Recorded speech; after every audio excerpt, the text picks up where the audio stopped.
Rams fans, welcome in on this edition of Rams Showcase. Big Rig Higgs making his return. Plus, the Rams sit in first place of the NFC West. We take a look at the playoff picture and later, final road game of the regular season. We preview Rams at Jets. Let's rock.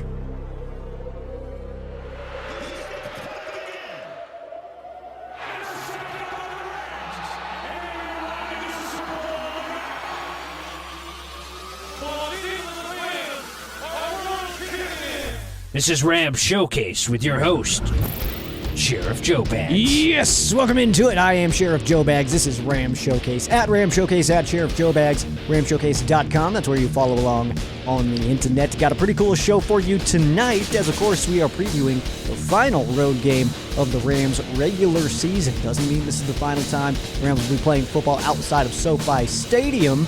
But certainly for the regular season, going to be a chilly one. We'll talk about the Rams taking on the Jets at an early kickoff on Sunday on CBS. Large area as well, so if you are sitting at home watching this game, good chance you're going to be able to just pop on some bunny ears to catch the action going down in East Rutherford, New Jersey.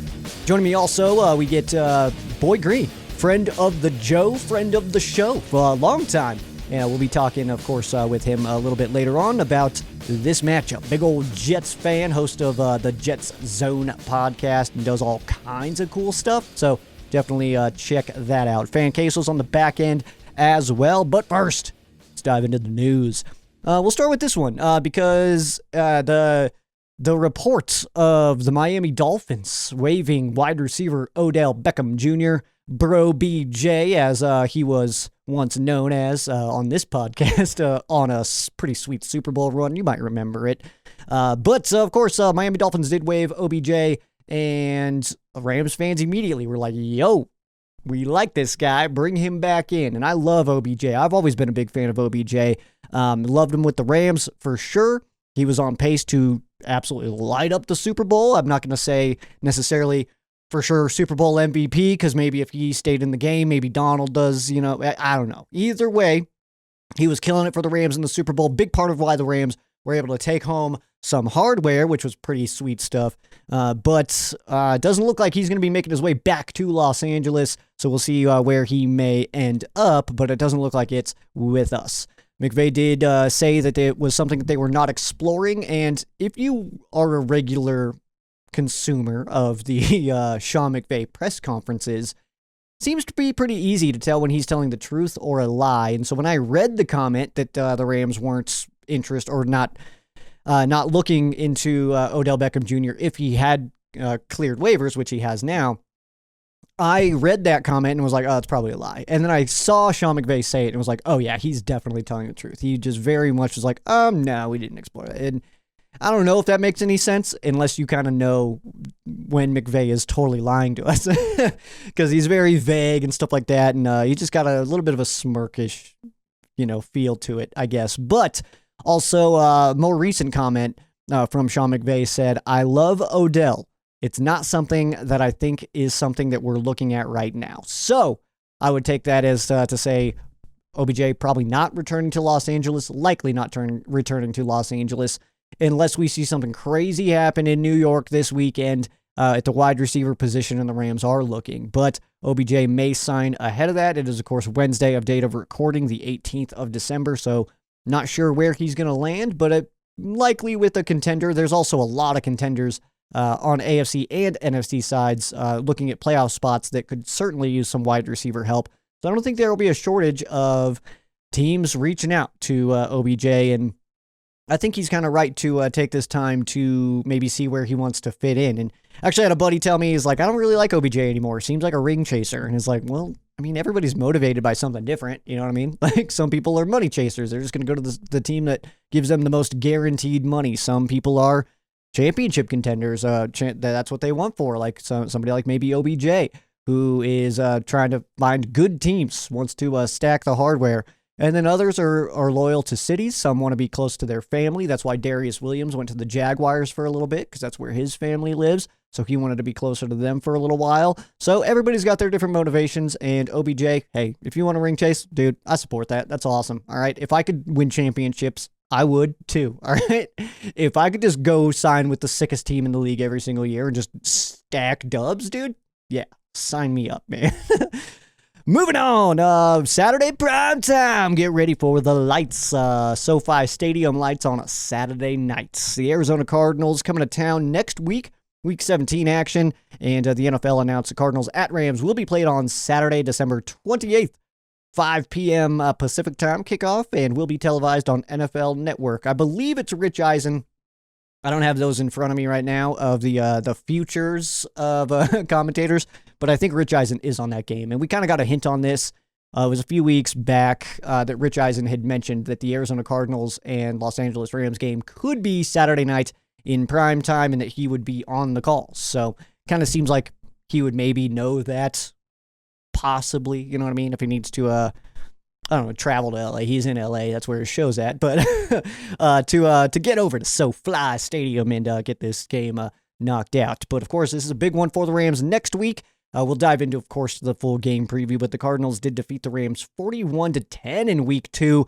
But that was a full-on different Rams team. Nothing about this Rams team now is indicative of that Rams team then. We're way healthier now. And just, like I said, a completely different football team. This is the second year in a row that this has happened, where the Rams in Week 1, 2 are a very different team come the end of the season. So that's kind of what we're looking at now. Arizona Cardinals may not know what's coming for them. That's what I'm trying to say, I think.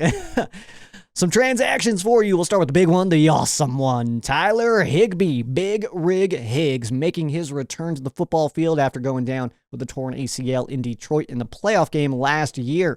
So it's been quite a bit since we've seen Tyler Higbee on the football field. And what I'm looking for out of Tyler Higbee, I don't know if we're going to see some rust or some limitations. He has been at practice for the last 3 weeks. This is when we needed to activate him. Otherwise, we weren't going to be able to, and he was going to have to sit out the whole season. So with him being activated, he is, of course, seeing the football field for the first time this year. He is a seasoned veteran, though, so I'm not sure if we're going to see that rust. Likely that we'll see a little bit, game speed stuff and all that.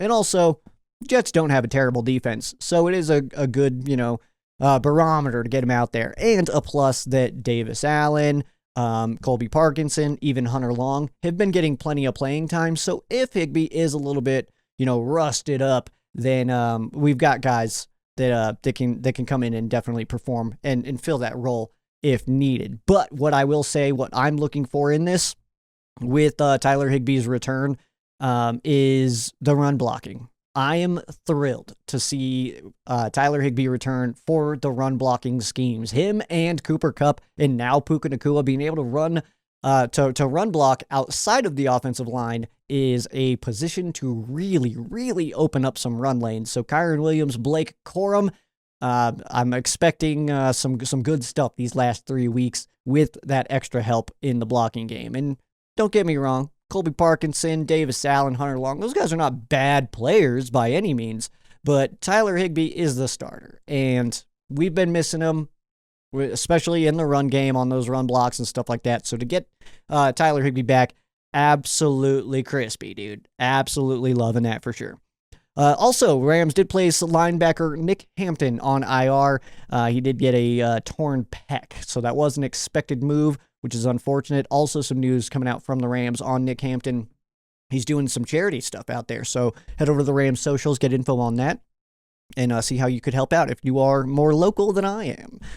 Also, to the practice squad, veteran linebacker Rashad Weaver added to the practice squad, and I'm guessing that's just to make sure that our numbers are right as we head into this point of the season as far as those linebacker spots. Seems like that was kind of why that move was made. It is playoff race time, and these races are getting rather exciting, and the Rams no longer sitting in this wild card picture, which is pretty fire, but we'll start with the Minnesota Vikings. They hold the first wild card spot. They are 12-2 right now and just clinched a playoff spot. They are playing at the Seattle Seahawks this weekend, so that's a big one for the Rams. We're, of course, keeping our eyeballs on that, as, of course, Rams and Seahawks do have the same record right now. Rams do have the tiebreaker, so each team still controls their own destiny, but I don't know. I feel good about it. That's all. I feel good about it. I'm not going to say anything's guaranteed or It's like Rams are unstoppable. We're the best. No one can beat us. I mean, I kind of do feel that way a little bit because we're playing some pretty sweet football right now. But in fairness, I will say that obviously anything can happen in these last few games. And we'll get into the Jets game preview here soon. And, I mean, Jets coming off a win, Devontae Adams going off. I mean, this is not going to be just a walk in the park kind of game. We're not just going to show up and just get dubs and then go home. We have to work for this one too. So we'll get into all that, of course. But that Minnesota and Seattle game, definitely one for Rams fans to keep their eyeballs on. It kicks off after the Rams game is over, so you can flip over and catch that action. The Green Bay Packers also sitting in a wild card spot right now at 10-4. They are home against the New Orleans Saints on Monday Night Football. I like the promos that say the big easy going to the big cheesy. Big fan of that. That's so funny. I love that. That's some jokes I would write if I worked for this TV network, so that's pretty cool. And also the Green Bay Packers, they've got, of course, 3 games left like everybody else, and they clinch a playoff spot with just one more win on the season. Washington Commanders, after that, 9-5. They are hosting Philadelphia this week. They need 2 wins to clinch a playoff spot, so they are definitely not safe. Philadelphia coming to town this week. That is, of course, a tough matchup there.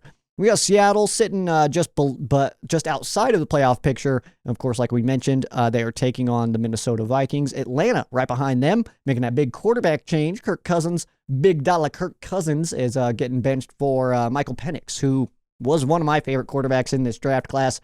It was Daniels was number 1 for myself, followed by Penix. My rankings don't matter, but Penix coming in with 3 games left and a playoff spot on the line. That's juicy, dude. Kind of big fan of that. And Atlanta hosting the New York Giants. So decent game for Penix to get his feet wet. And we'll see what happens, man. And Arizona Cardinals sitting just outside of them. It's also 7-7. They are in Carolina to take on the Panthers. Panthers not playing bad football right now, so definitely something to keep our eyeballs on. That game is at the same time as the Rams game. It does feel like with these matchups, I mean, we've got obviously Arizona and Carolina, who's not playing bad ball. Seattle, Minnesota, Green Bay, New Orleans, Washington, Philly. It feels like we could get a shakeup in the seeding this week. Although I would say the teams that are currently in the NFC playoff race are the teams that I do think will be making the playoffs in the NFC. As far as seeding goes, I do think that could be shaken up a little bit. I think that Minnesota has a very real chance of taking over that number 1 seed from Detroit and sending Detroit to a wild card, which could lead to the Rams hosting the Lions in the first round. We'll kind of see how it shakes out, but there's some very exciting stuff. Either way, NFC North does feel like it could be coming to LA once the playoffs begin if the Rams can hold on to that number 1 spot. But there's tough matchups, and we'll continue to see this section of the playoff picture, even though the Rams are not in it, because the Rams have not clinched the division. So this is something that the Rams could fall back into if there are some struggles over these last few weeks. Hopefully not. But yeah, because obviously even all the wild card teams have a better record right now than the Rams. So that's something that we'll be keeping our eyes on. But let's take a look at the rest of the West. Time to see what those other 3 dweebs are up to. Well, not really news-wise, but the Rams sitting in first place clinch the division regardless by winning out. The Seattle Seahawks, also 8-6, clinches the division regardless by winning out. Of course, these teams play each other, so that game will be massive for Week 18. That's shaken up to be a pretty good one, especially considering Geno does appear to be healthy. He at least was a full participant in practice, so that's something there. Arizona Cardinals in third place of the NFC West. They can clinch a division by winning out and the Seahawks losing 2 games. Pretty simple there. Of course, there is a way for them to overtake the Rams as well, but Seahawks losing 2 games and the Arizona Cardinals winning out, the Cardinals would clinch the division because they would, if the Cardinals win out, of course, they would beat the Rams in that setting. So that's where you get them having a better record than us as well. San Francisco 49ers sitting in last place of the NFC West with a 6-8 record. Check this out. For the 49ers have not officially been eliminated. I know that they are emotionally eliminated, but mathematically still technically alive. But check this out. So in order for San Fran to make the postseason, they need to win out, which reasonable. They need Washington to lose out. They need Atlanta to lose only in week 16 and 18. 17, fine, go ahead and win that one. The Rams or the Seahawks to lose out. And Arizona needs to lose week 16 or week 17. Doesn't matter about week 18, but but that also would include their final game with each other. So that's why San Fran winning out includes that week 18 game. So rather interesting stuff there. If the Cardinals win out, and that's a win over the Rams, of course, in week 17, and if the Rams beat the Seahawks in week 18, and the Rams, Cardinals, and Seahawks happen to end with a three-way tie in that setting, the Cardinals would win the division. Pretty wild stuff there. And of course, this race is hot right now, man. But the Rams in first place, which means we do, of course, control our own destiny. So does Seattle, like I had just mentioned. But this is definitely a big 3 games that we got coming up. It's an AFC opponent this week, so this does not kill us if the Rams were to lose this game against the New York Jets.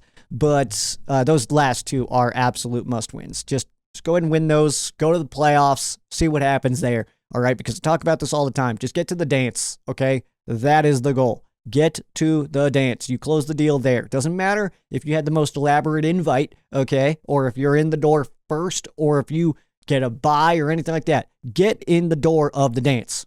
Then you close the deal. We've all been to prom. We know how this works, all right? Arizona, though, they still have a shot.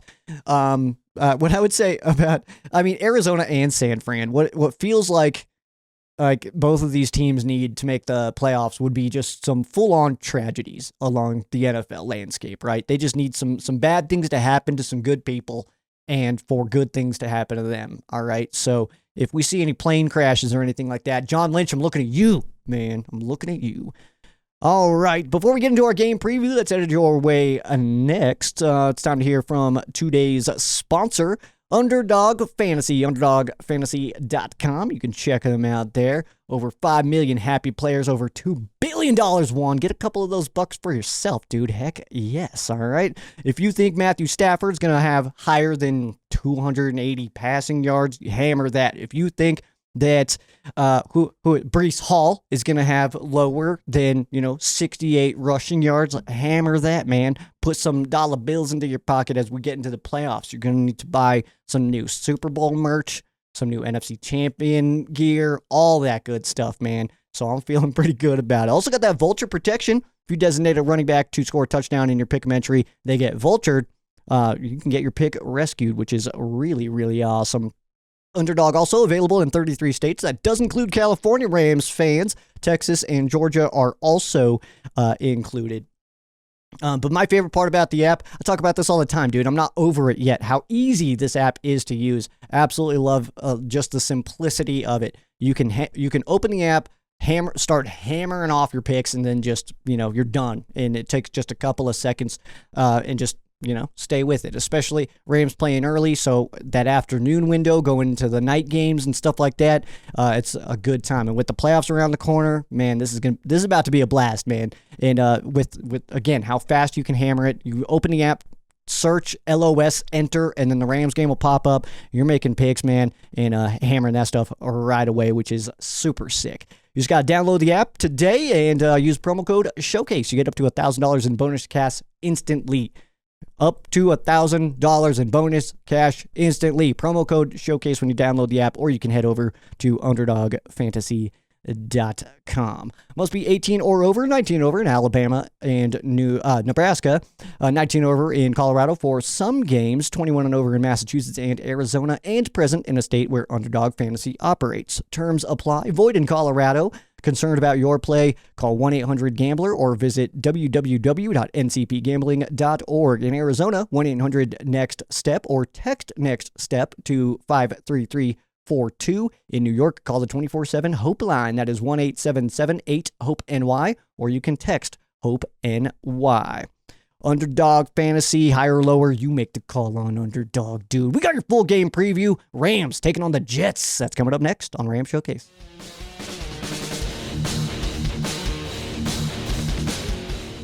Hey, it's Ram Showcase. I am Sheriff Joe Baggs. The Los Angeles Rams had their final road game of the regular season, sitting at 8-6, heading out to New York, taking on the New York Jets. 4-10 record for the Jets, coming off a win last week. This game's being played at MetLife Stadium, 10 a.m. kickoff time on CBS. Kevin Harlan, Trent Green, and Melanie Collins will be on the call. And to my surprise, we have a large area this week as far as television coverage goes. Rams and Jets in the red zones this week. So large area. Seems like this could be, I think this is an underrated matchup at this point of the season, considering the Jets are, kind of playing some decent ball these last 2 weeks. So I think this is going to be some fun stuff. But heads up, cold game alert. All right, we have a high of 23 expected in East Rutherford, New Jersey, about 20 at kickoff, and should remain about there the entire time, although we are looking at sunny skies. You bettors, the Rams are -3, -174 on the money line, and the over-under sitting at 46.5. So it doesn't seem like I'll be honest, I thought this line was going to be a little bit bigger. Maybe the Rams' offensive output against the 49ers on Thursday Night Football in the most recent week's action, maybe that's kind of deterring Vegas a little bit, but -3, I think I'm liking that, actually. So what we're kind of looking for here, there's a lot of things we're looking for here. This is Stafford versus Rodgers, man. So former division rivals, that's pretty exciting stuff. And I know that they're not on the field at the same time, but it is rather cool. Rodgers does lead the all-time series head-to-head against Matthew Stafford. That is 13-4. Dramatic difference there. Rodgers versus Stafford, though, has only happened in Los Angeles. For Stafford in L.A., only the one time. That was the 2021 season, but that was when Rodgers was a Green Bay Packer. We have not seen a Stafford-Rodgers Rams-Jets matchup yet, so this is going to be the first time. History of this meeting. This is the 16th all-time meeting between the Rams and the Jets. The Rams lead the all-time series 10-5. The most recent meeting between these two, it was Jets at the Rams. That was December 20th of 2020. Remember that game? It was a 23-20 win by the New York Jets. And funny enough, that the Jets are kind of in a weird, almost similar situation going into this season, or going into this part of the season, in a game against the Rams, where it's like, oh yeah, the Rams should win that game. But it's like, these AFC opponents have been a little bit of a thorn in our side, I think. You look at like the Miami Dolphins game, and I guess that's maybe it. So I was more confident in that. I guess the Bills game, I was just in my brain the whole time. It was like, that's going to be so hard. But that one worked out, so that's pretty cool. But last time these teams met, though, the Jets were able to pull off the win. So ruined the Jets' chances at Trevor Lawrence. But does that even matter anymore, man? Does it even matter anymore? I really like Trevor Lawrence, and I think that the Jags are kind of ruining him, and I think that's why he's overrated in a sense. I think he needs to go to a different team. That's neither here nor there. So talk about this history, though, this matchup. The Jets have won 3 of the last 4 against the Rams, but before that stretch, the Rams had won 7 straight, and that was leading from 1983 to 2005. Last time the Rams beat the Jets, that was in 2016, November 13th to be specific. That was a 9-6 win for the Rams. So high flying action, man. You can't avoid that. It's awesome. First ever game these two teams played was November 15th of 1970. That was a 31-20 win by the Jets. The Rams have played the Jets really late in the season, almost every single time. It's always been October or later, but most of the time it's actually November or later. And there was only 2 times that it was before that, and that was they played in week 4 in both 1983 and 1992. But that was the earliest in the season this matchup's ever happened. So I'm telling you that because I'm telling you when the Rams and Jets play again, I don't know why these trends kind of tend to happen, but when you're making your schedule prediction to try to score those free season tickets that the Rams do, maybe just put the Jets a little bit later. Just push them into like November, December time. I think that'll work out nice. Some storylines that we're watching in this one. The Jets are coming off of their best offensive performance of the season for sure. That was last week against the Jags and Trevor Lawrence. Well, it was actually Mac Jones. Trevor Lawrence is hurt. So I misspoke there. That's my bad. Rams are coming off a win, but no touchdowns in that win, but a little bit of an extra break. This is off of our mini bye because we played Thursday Night Football. I talked about that last week that I absolutely hate Thursday Night Football. I think it's not something that we need every single week. I love it for like Thanksgiving and events and stuff like that. Don't think it needs to be every single week, but it's kind of nice at this point of the season because with 3 games to go, we were able to get a little bit of an extra little stretch there, and then it's at the Jets, and then 2 home games, 2 home divisional games, but 2 home games. And I kind of like this little mini bye before you just kind of have to wrap up the season. So a big fan of that. This matchup does feel sneaky good, like I had kind of mentioned. I think each team kind of plays into its opponent's strengths a little bit. So what the Jets are bad at is something that the Rams have been struggling against. So it all kind of meshes together, and I'm actually not entirely sure what to really anticipate from this game as far as a game plan goes from either side, Jets or Rams. I'm not totally sure where each team is going to want to attack, except for Devontae Adams coming off of his big week. But we'll get into the offensive matchup, their offensive matchup against our defense here in just a moment. But like the Rams, having a hard time stopping the run. I mean, like I said, that's kind of like that. We've had a trouble with that better recently, in fairness. Ever since Saquon went off on us, we've been doing a lot better job every single week.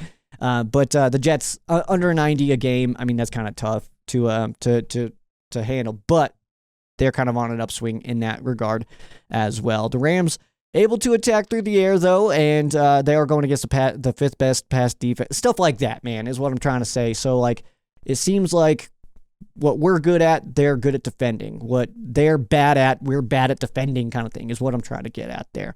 But let's take a look at the matchup here. We got the Rams offense going against the Jets defense. And Rams offense, of course, coming off of a pretty rough outing, but still sitting at 13th in the league, going against the 7th-ranked total defense by the Jets. Passing the ball, top 10 unit for Matthew Stafford and the gang, but a top 5 unit defending the pass for Sauce Gardner and those boys out there for the Jets. Running the rock, over 100 for the Rams, a little over 105. That's tied for 22nd against the 16th. Middle-of-the-road run defense for the Jets. Points being put up, the Rams putting up just over 22 a game. That's 17th in the league. And Jets giving up a little over 23. That's 18th in the league.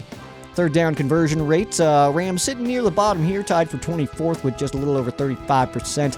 And the Jets are giving up 37.4. That is 14th in the league. So Jets defense definitely doesn't get the flowers that they kind of deserve in some ways, but I mean, it's a 4-win team, so I'm not trying to trash anybody here or anything like that, but it's a 4-win team. They do have a really good defense, though. That is something to watch. Sauce Gardner coming off of a game where he got his first pick of the season, so maybe he's feeling a little bit more loose, so we'll see how that all goes, but defense has been their strength of the Jets for sure.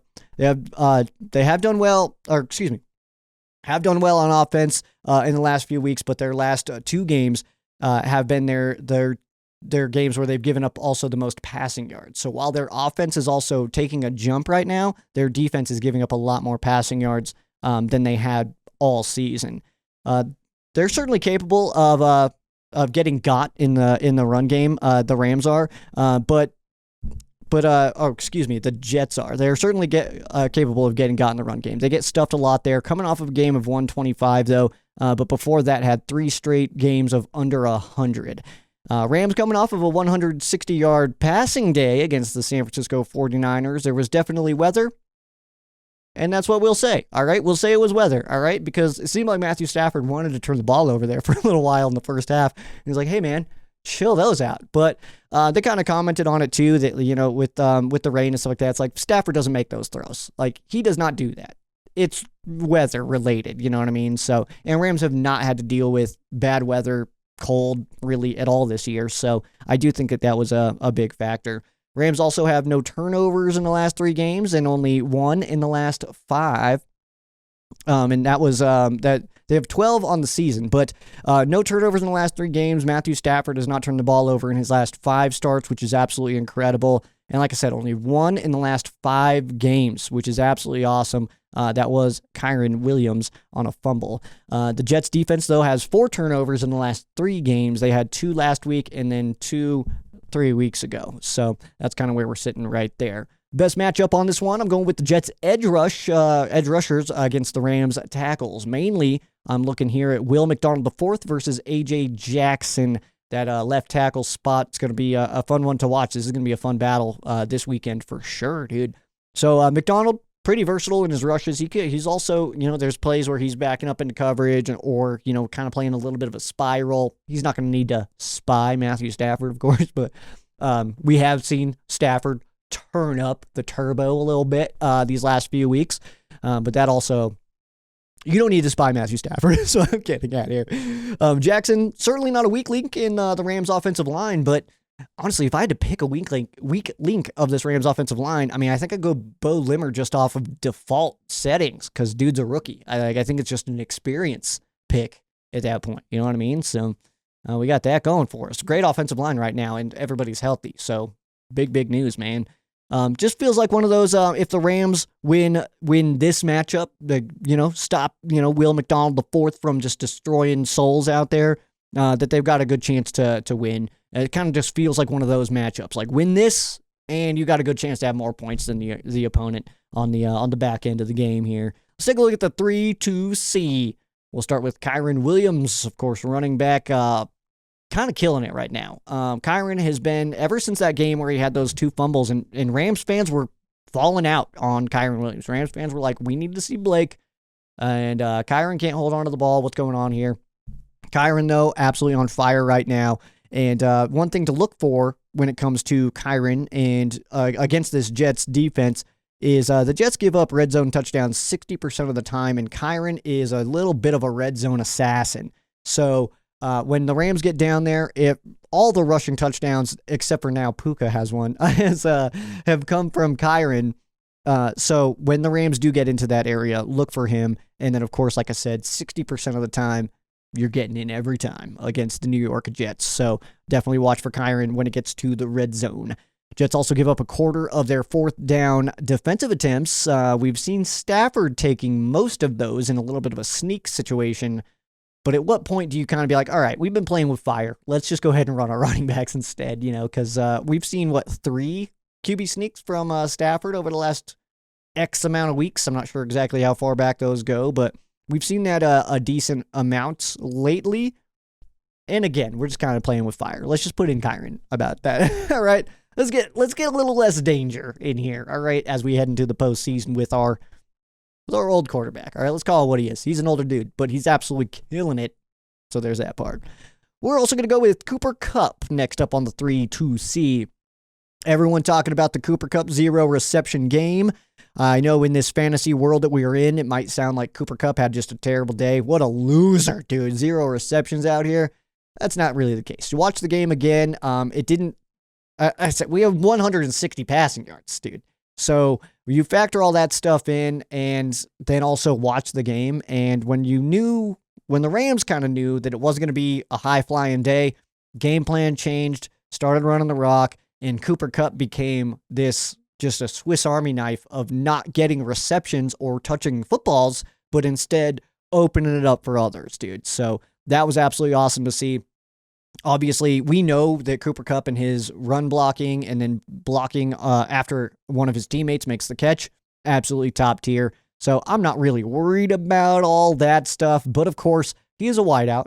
So you want to get wideouts to do wideout things, which is, catching footballs. And so I do think that there will be, I don't want to say an overcorrection, but a correction coming into this week, coming off of a zero reception day from Cooper Kupp, something that I want to say he hasn't seen since 2017, that he had a game that he played in that didn't have a reception in. I think that's the date that I saw. Might go back, maybe that sounds right. 2017 does sound right for that. But either way, his presence was still very much felt. It seemed like the 49ers were just kind of desperate not to let him get loose. But joke's on them because Puka is sick as hell, man. So nice try, 49ers. It did not work. And also, just look for more looks this week. Sauce will get both of those guys. Sauce is going to get Cooper Kupp. He's also going to get Puka Nacua. That should be a fun matchup to watch no matter what. But because of the 0 reception game, I'm looking for Cooper Kupp this week. And last up on the offensive side for the 3-2C, you knew where this was going. Big Rig Higgs making his return to the football field for the first time since Kirby Joseph did what Kirby Joseph does take out tight ends. So that's real exciting. But Tyler Higbee, of course, making his way back to practice. Again, I'm not sure if there's going to be any rust on the big rig, so to speak here. But either way, I do think that he's going to be pretty involved in the game plan. We'll at least see things that are on purpose now being run because Tyler Higbee is back. And I don't feel like the Tyler Higbee return is getting enough love from the national media. It feels like Rams fans are like, this is huge. And the rest of the media is like, okay, you wait, okay, rest of the media. Sunday's going to be sick. And it's all because of Big Rig Higgs. And if you're a person who doesn't normally know what to watch for when you're watching a play unfold, I urge you to watch 89 this weekend because his impact in the run game will absolutely be felt immediately. But also that little thing where he's pass blocking and then just turns around and looks at Stafford and catches footballs and then turns it upfield, dude. That's like the coolest part is that he does that. I've never really seen that play kind of be run as often and as successfully as Stafford to Higbee are able to do it because it's coming across back to the middle of the field. Usually it's when Stafford's kind of going out and then the pass comes back in like towards the hashes where Tyler Higbee's standing there and then he's turning up and it feels like a good 15 every time. So absolutely love that. Watch for that. It's going to be some fun stuff. But let's head over to the other side of the football here. We got the Jets offense going against the Rams defense. The Jets offense has definitely been playing well in recent weeks, but according to their season averages, looking at 24th total offense going against the Rams, 25th total defense. A solid matchup there. Passing the football, Aaron Rodgers, 18th in the league in that regard, has started every game for the Jets this year. Rams defense, 20th against the pass. Running the ball, less than 90 yards a game for the Jets offense. Can't believe that that's 31st. There's a team worse than that. Guys, get it together. But the Rams giving up 135 a game. Thanks, Saquon. As the average sitting at 28 right, or the ranking sitting at 28 right now. Points being put up. Jets putting up just over 20 a game. It's 22nd. And Rams giving up over 24. That is 24th in the league. And on third down conversions, this is where the Jets are doing a solid job. 12th in the NFL, almost 40%. And the Rams are giving up almost 40%. That is tied for 18th. Rams defense is definitely coming off of its best day, but worst day offensively. So whatever, I guess. It's, I'm glad that happened the same day. Otherwise, bad things would probably have happened in that game. So that's good news. Worst pass defense day by miles this season was the Bills. That was a 342 day, but the Jets' best passing day was 319 against the Miami Dolphins, a divisional game. And we also know that Bills game was a little bit of an anomaly out there. You know what I mean? Kind of not necessarily to the level of the Chiefs-Rams game, but this one was very much a no defense kind of game because there were no turnovers and no sacks by either team. But that was the biggest day that the Rams had given up against the pass, 342 to Josh Allen. And probably league MVP right there, so I guess whatever, you know what I mean? But Jets coming off of the second best rushing day in a win against the Jaguars. Jets offense has hit 400 total yards in the last two games. Like I said, their average is just 307 a game on the season, but have put up 400 in consecutive games, so something to watch for there. Jets also no turnovers in the last two games, so that's something to keep our eye on.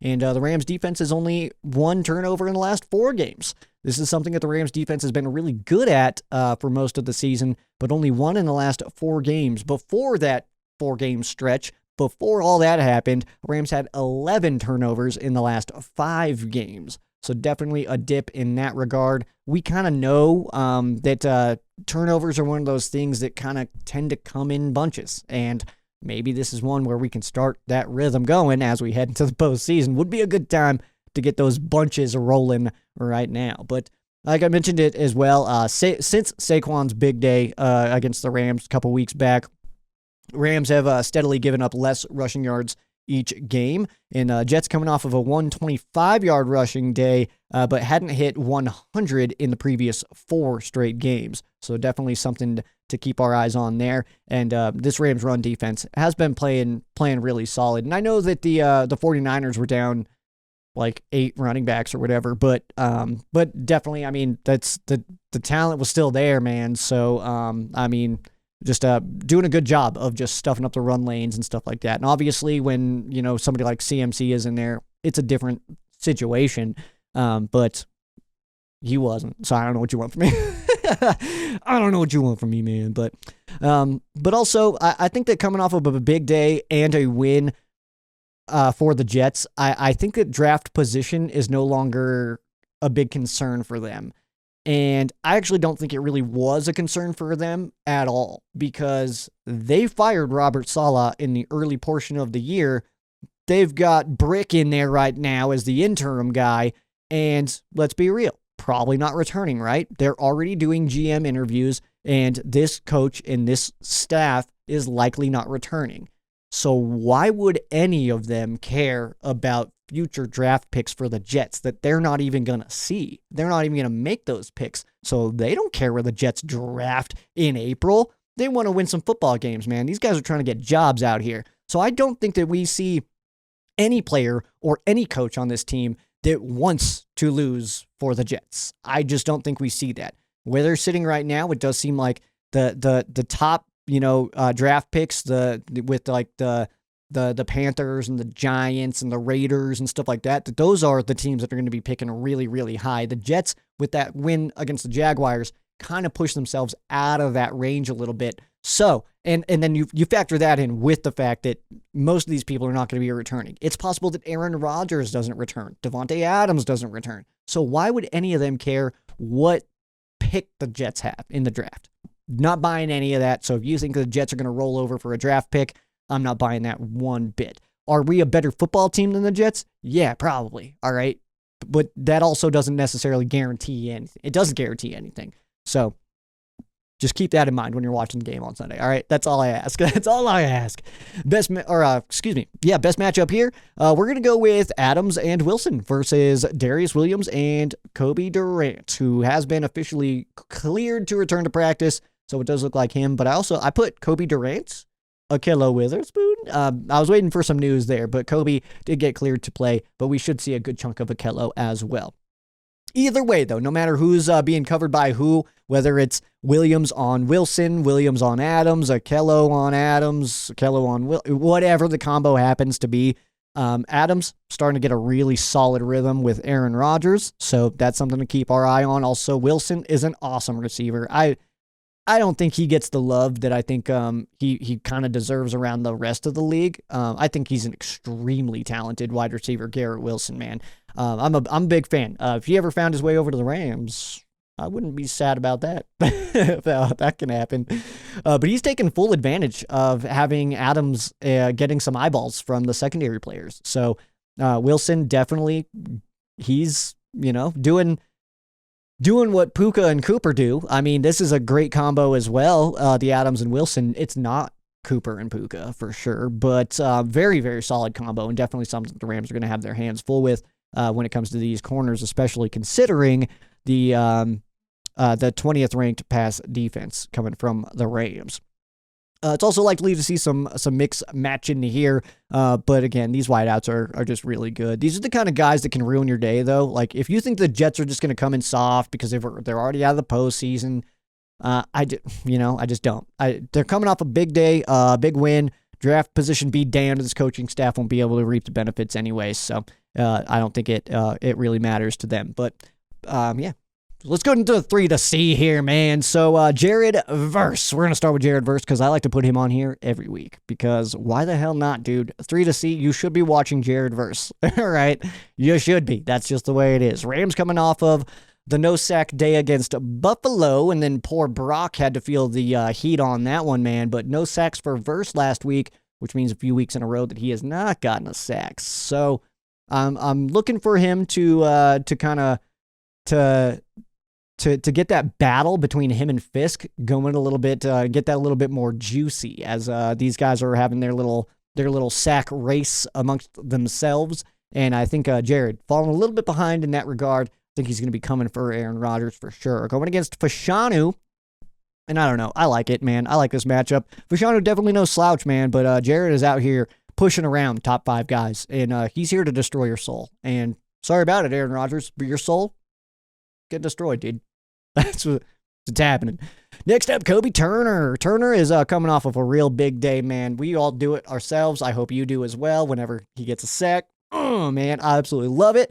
It's the conductor, man. He's conducting some madness in the backfield. I know that much. Aaron Rodgers, man, he's this is a tough one, man. Going against the fearsome 2024-some of the LA Rams, full of just first and second year guys. That's absolutely insane, man. So I think Kobe Turner, though, definitely on fire right now. He's really slipping into a nice little groove, and a big reason that the Rams' run defense has turned it around. He is playing much better in the run game than he was in the beginning of the season, and you can just see it by the way that he's kind of allowing other guys to make the play. It's not necessarily him always needing to make the play. He's allowing Christian Roseboom to come in and make a good tackle by eating up 2 guys. You know what I mean? So Kobe Turner, obviously, big piece of this Rams defense. He's not a captain on accident, all right? He didn't get the C on his patch because he just picked up the wrong jersey, all right? He earned that bad boy, and we're seeing exactly why. Last up on the defensive side for the 3 to C, Christian Roseboom. That's right, my dude Boom. All right, love this dude for sure, man. I'm so stoked that he's turned his season around and that Rams fans are back on the Roseboom train. All right, it was lonely there for a while, and there is plenty of seats here. All right, so hop on this bandwagon because Christian Roseboom is so sick, dude. He seems to be getting better and better every single week. I absolutely love that. And it seems like there's like 1, 2, 3 plays a game that make me say, hell yeah, Boom, because I'm drinking beers and stuff, obviously. So I'm like saying stuff.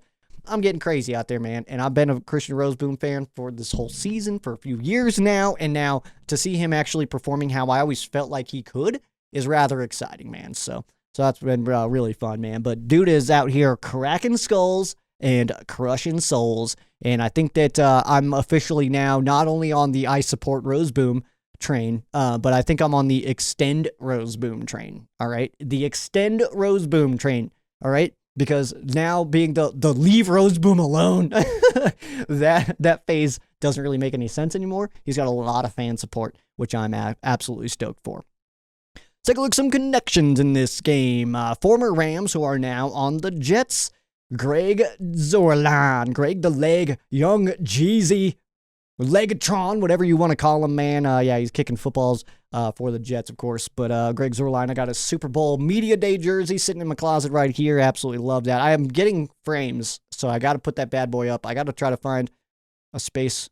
I don't know if I can. I gotta have to maybe move some flags or something, man. I'm out of wall space, dude. Everything is covered. I gotta figure that out, man. But of course, Greg the Leg, only points in Super Bowl 53 for the Rams, coming off of his foot there. Also, defensive lineman Tack McKinley. I don't know if you remember when Tack McKinley was a Ram. It was very brief. It was like that Simpsons meme where the grandpa walks in, puts his hat, and then like takes off. That was Tack McKinley's time as a Los Angeles Ram. Former Jets who are on the Rams, we have offensive lineman Connor McDermott, offensive coordinator Mike LaFleur, and offensive assistant Rob Calabrese. So nothing too insane there. We got, a backup lineman and our offensive coordinator, Mike LaFleur. I cannot not say cramming up your cram hole, LaFleur. I can't, dude. It's a sickness, I think. I don't know what to tell you. There was really no good NFL connections that I could find, none that really stuck out to me. So let's take a look at the college connections here, as Akello Witherspoon played at Colorado with Isaiah Oliver. Cam Kinchins played at Miami with defensive lineman Leonard Taylor III. Blake Corum and Josh Wallace played at Michigan with Braden McGregor. Jonah Jackson played at Ohio State with tight end Jeremy Ruckert and wide receiver Garrett Wilson. Bobby Brown played at A&M with defensive lineman Michael Clemens, Giga Aggies. Justin Dedich played at USC with Elijah Vera Tucker. Tutu Atwell, the 2-2 train, played at Louisville with quarterback Jordan Travis, Jordan Travis played at FSU with Braden Fisk and Jared Verse. Puka Nacua played at Washington with linebacker Jackson Sermon, and A.J. Jackson played at Iowa with Brandon Smith. So it's pretty cool connections there. Anytime I get to mention my Aggies, thrilled about that. Anytime I get to do this for Tutu, that's always exciting. And I think this is the first time we've had a Colorado connection. So that's rather exciting.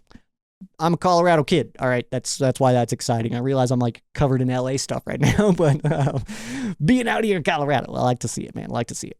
Take a look at some milestones here as we wrap up your game preview before we get into this conversation with Boy Green, big old Jets fan, for this matchup going on this weekend. Matthew Stafford needs 47 passing yards to pass Kurt Warner for 6th most in Rams history. He is 1,713 short of Norm Van Brocklin for 5th. He needs 3 passing touchdowns to tie Bob Waterfield for 7th most in Rams history. He is 8 short of Kurt Warner in 6th place. With 3 games on the season, that is certainly reachable. Also, 12th in interceptions in Rams history. I found that rather exciting considering that he's already 8th in touchdowns, but only 12th in interceptions. That means good things have happened for Matthew Stafford as a Ram. All right, so that's good news. He also did reach the longest streak of games with no turnovers in his career, with 5 straight games, no turnovers. And he is now 11-1 in December as the Rams starting quarterback and 16-3 as the Rams starting quarterback in December and January since arriving for that 2021 season. Kyren Williams, the first Rams running back to record 100-plus rushing yards against the 49ers since C.J. Anderson 2018. That's pretty cool stuff. He needs 63 rushing yards to pass Jim Bertelsen for 16th in Rams history. He's still a young guy, too, so we're on a rookie contract. So being 16th or 17th now and getting into that range is pretty cool, man. Kyren Williams, he's killing it. He also needs 4 rushing touchdowns to tie Roman Gabriel and Dick Hayner for 10th in Rams history. So getting in there, man. Getting in there, man. It's like I said, he's on his rookie contract. He's still a young dude, so a lot of cool things can happen. If he returns, we'll get to that in the offseason. Maybe. I don't know. We'll see. We don't need to think about that right now. Okay, we got playoff run to talk about. Quentin Lake needs just 1 tackle on Sunday to be the 11th defensive back in Rams history to record 100-plus tackles. The most recent was Jordan Fuller, who is president. Offensive line. This is an interesting one that popped in. With 0 sacks on Sunday, the Rams offensive line would have 3 consecutive games without giving up a sack. This would be the second longest streak in Rams history and the first time that the Rams had a streak that long since 2013. So that would be the longest streak since returning back to Los Angeles, of course. Puka Nacua needs 195 yards to hit 1,000 on the season. Of course, with the amount of games he missed, that's pretty sick, so I'll take it. Kobe Turner currently tied for 27th in Rams history in sacks, and with just 1, that'll bump him up to 22. It's a bit of a logjam right there in that range there. And we are still on what we call Record Watch. That's right. Christian Roseboom is currently on pace for 145.7 tackles on the season, per his average of 8.57 on the season so far. Obviously, we can round that up to 146. That feels at least reasonable in some capacity, and that does consider that he's only getting about 8.5 a game for these last 3. So if he's getting more than that, we're in good spot here, as 146 would set the single-season tackle record in Rams history. That mark currently 145, set by Ernest Jones just last year. And it was also set recently by Bobby Wagner. So, yeah, lots of tackles coming from linebackers, which is, in fairness, where you want to see your tackles get got, right? You don't want your safeties getting all your tackles. That's probably bad news, all right? All right, before we move into our fan cases, we got a conversation with Boy Green. This is the host of the Jet Zone podcast. He does everything, all right? So I'm just going to guide you to him, okay? I could go on and on and on about all the stuff that this dude does, but it's just, he's everywhere, all right? Boy Green, one of my best friends. I've actually never met him in person, but we've been working with each other for well over a decade now in terms of just covering our teams. We joined a website, truelovesports.com, together. Mark Wilson brought us both on. I was in first, and then Paul came in a little bit later. We both were writers at the time. He was writing about the Jets. I was writing about the Rams. we kind of rose the ranks and both became editors of the NFL. So we were kind of running the NFL section of this website together. And then the website ended up going away, and me and Paul both decided we still got to do something, man. And then I was wanting to start a podcast. I'm not sure if he already had one or if he was looking to start one with the Jet Zone. But we decided to start our podcast network, which is Sports War Radio. So me and Boy Green have been holding this thing down for years. And like I said, one of my best friends, I've been able to make some incredible videos for him that to announce, the birth of children and stuff, or like pregnancy announcements and stuff. So cool. If you haven't seen those, I'll link them below or something, because it's absolutely awesome. But again, I can't say enough good things about Boy Green and Paul. Man, I have nothing bad to say at all. I like his entire family. Everybody's awesome. His dad's cool. His wife's cool. His kids are cool. They're all cool. But I hope that they are sad on Sunday after a big old loss to the Los Angeles Rams. But let's go ahead and get into it. Conversation with Boy Green talking up Rams versus Jets week 16 action. We are heading into week 16 of the NFL season, which kind of pains me a little bit to say. We're already near the end here, but plenty of action to go, and a big old football game going on this weekend, and really the only cold game for the Rams all year, which I'll kind of take, but a little bit unfortunate. Going to be a little bit chilly in East Rutherford, New Jersey this weekend when the Rams take on the Jets. And joining me to talk about this game, of course, Boy Green. What's up, man? Man, Sheriff Joe Baggs, it's been far too long since we've had one of these, battles, these dances of us on opposite sides. So it's long overdue. It's a lot of fun, and I see things are going well for the Rams, not so well for the Jets. Yeah, man. We were looking at this game early season as oh, this is going to be a throwaway, but Rams have turned it around. I was hoping that the Jets would, and that has not happened. Coming off of I would say a fun, an interesting game to watch last week. How are you guys feeling coming out of that one into this game? It's funny. A lot of the predictions heading into Jets-Jags 3-10 team versus 3-10 team was, oh, wow, this is going to be a pillow fight. Jags win or Jets win like 16-14 or something. And then touchdowns are going left and right. And it's exploding. So your word was right. Fun. It was exciting. There was big plays on both sides. The Jets defense was Swiss cheese. Mac Jones is doing weird childlike TikTok dancing celebrations, which was paining me because I've always hated Mac Jones' guts. And then, Aaron Rodgers all of a sudden said, hey, Devontae Adams, let me throw to that guy.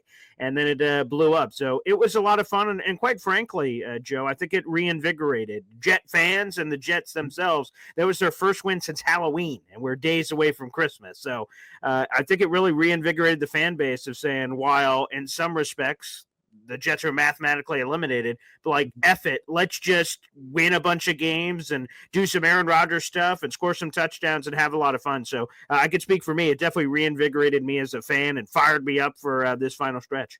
Absolutely. That's also like the most that we've seen Devontae included in your offense this year, right? Since he's been acquired, right? 100%. He had 198 receiving yards, and 135 of them came in the final 4 minutes of the game. So it was just bizarre. Oh my God. He had one really good game. That was, I believe it was the Houston game, which was our last win too on Thursday Night Football, where he had this great connection with Rodgers on this game-winning touchdown down the right hash. But yeah, for the most part, Devontae's just kind of had some sprinklings in and out, but that was an explosion. And again, kind of like what could have been for the Jets when you get flashes and glimpses of Devontae and Rodgers still having it. So it was Devontae Adams' best game, and quite frankly, the second best game of his career. It's the second most receiving yards he's had in his career, which is crazy to think about. Dang, that's awesome, man. Yeah, it was one of those where when the move was made, Devontae Adams goes to the Jets, and it kind of just like peek over at the calendar, like, how far are we out for that one? It's like, are they going to be established by then and stuff? And it does seem like it. It does seem like that Rodgers to Devontae Adams connection is starting to really thrive. But there's also another guy on the field in Garrett Wilson, who I've always been a big fan of. I think he's extremely talented, and I don't think he's really gotten the love I think that he deserves throughout the rest of the league. And it's, I don't say this as a burn, but maybe it's because he's on the Jets. And but he's extremely talented. I do see that comment that he had on the sideline. You can kind of read his lips. He's like, if it's a one-on-one, you throw the fade. It's like, dang, he's right. I mean, yeah. But Garrett and Devontae together, has that kind of been, has it been a little bumpy, or has it just been smooth sailing? It's an interesting question because, like, on the surface, Garrett Wilson struggled earlier in the year when he was the only guy. The Jets drafted him as a top 10 pick to be Batman, and they thought he could be Batman by himself and he didn't need any sidekick and he would figure it out. And while he certainly had moments, the numbers are good considering he's been on this Jets team that's been really bad and there hasn't been a lot of great quarterbacks throwing him the football before. Aaron Rodgers this season, he had caught passes from 7 different quarterbacks. So it's just been a musical chairs of action happening for him. But quite frankly, since Davante Adams showed up on the Jets, he finally had, I was going to call him Robin, but maybe it's Batman to Batman, some sort of a weird, like Spider-Man, all of them showed up of Tobey Maguire and, the Andrew guy and everybody else. They're all there like, oh, wow, we got a lot of Spider-Mans here. So it's almost like they had multiple Batmans, and it actually helped Garrett Wilson because now defenses had to make decisions, business decisions. We can't just double team Garrett every play now. Oh man, we got to either try to focus in on Davante or focus in on Garrett, and that opened up Garrett. I bring up that Houston game that Davante had the crazy game. It's also the catch of the year for Garrett Wilson where he went Air Jordan in the end zone and really had a lot of big plays himself. So the duo's been exciting. And again, it's that same sort of thing with the Jets out of playoff contention. Mm-hmm. The Jets technically have Davante Adams under contract for the next 2 years, but the number is so wild they're going to have to rework it. But it has Jet fans and coaches and people on the team saying, man, we need to bring this duo back. This is a dynamic duo with them together. And I think it is, to your point, Garrett Wilson is super talented, and people that know ball and love ball recognize that Garrett Wilson is really good, but he's on this crappy Jets team, and that has obviously limited his production. He's not putting up Justin Jefferson, Jamar Chase numbers because of the quarterback play prior to this season, and the Jets have sucked, so he hasn't been getting the national spotlight either. So, I don't think everyone realizes how good Garrett is, but the few that do really understand the special qualities he brings to the game. Absolutely. I mean, it's no Puka and Cooper, but it's a great combo. Not too shabby. Yeah, the Rams are cooking over there. Yeah, man. Actually, I want to do a quick sidebar just based on a quick comment that you made there. And this actually brings me back to an old argument that I had with some coworkers years ago. Okay. The plural of Batman. Is it Batmans or Batmen? That's a good question that I hadn't thought about till right now. But I would assume Batmans, not Batmen. Because, I mean, to me, it would have to be Batmans. There's more than one Batman. I mean, I get it. It's kind of like octopus, octopi. There's different, plural possibilities. I'm gonna settle in on what I said, and I'm gonna double down. I'm gonna go Batmans. Fair enough. Yeah, we argued loudly about this. Which side were you on? What's hilarious is I have no idea. I do not remember. But it was one of those arguments where it was like I picked a side and I was just going with it. You know what I mean? Like I was just I'm living and dying on that sword. I respect that. Yeah. Just because of that, I'm gonna go Batman. Just so. Okay. Yeah. There you go. Fans appreciate that. You had mentioned bringing back Davante and stuff like that. Is Rodgers a Jet does he only have 3 more Jet games left in him? It's funny that we're doing this interview in this pocket of time right when it's happening, because I just finished the Aaron Rodgers documentary Enigma on Netflix. It's a 3-part documentary series, and I wasn't sure when I was going to watch it. I've got 2 kids, and they're like an hour plus a piece. I'm like, I want to watch this for my job and everything, but I'm like, boy, when am I going to have the time for this? And while we were all sitting out there, my fiance was just like, hey, do you want to? You heard about this Aaron Rodgers documentary? I'm like, really? Sure. And then we just got sucked in, and we were watching it. And it's something I've gone back and forth on of whether I want Aaron Rodgers back, or, to your point, regardless of what I want, what is actually going to happen.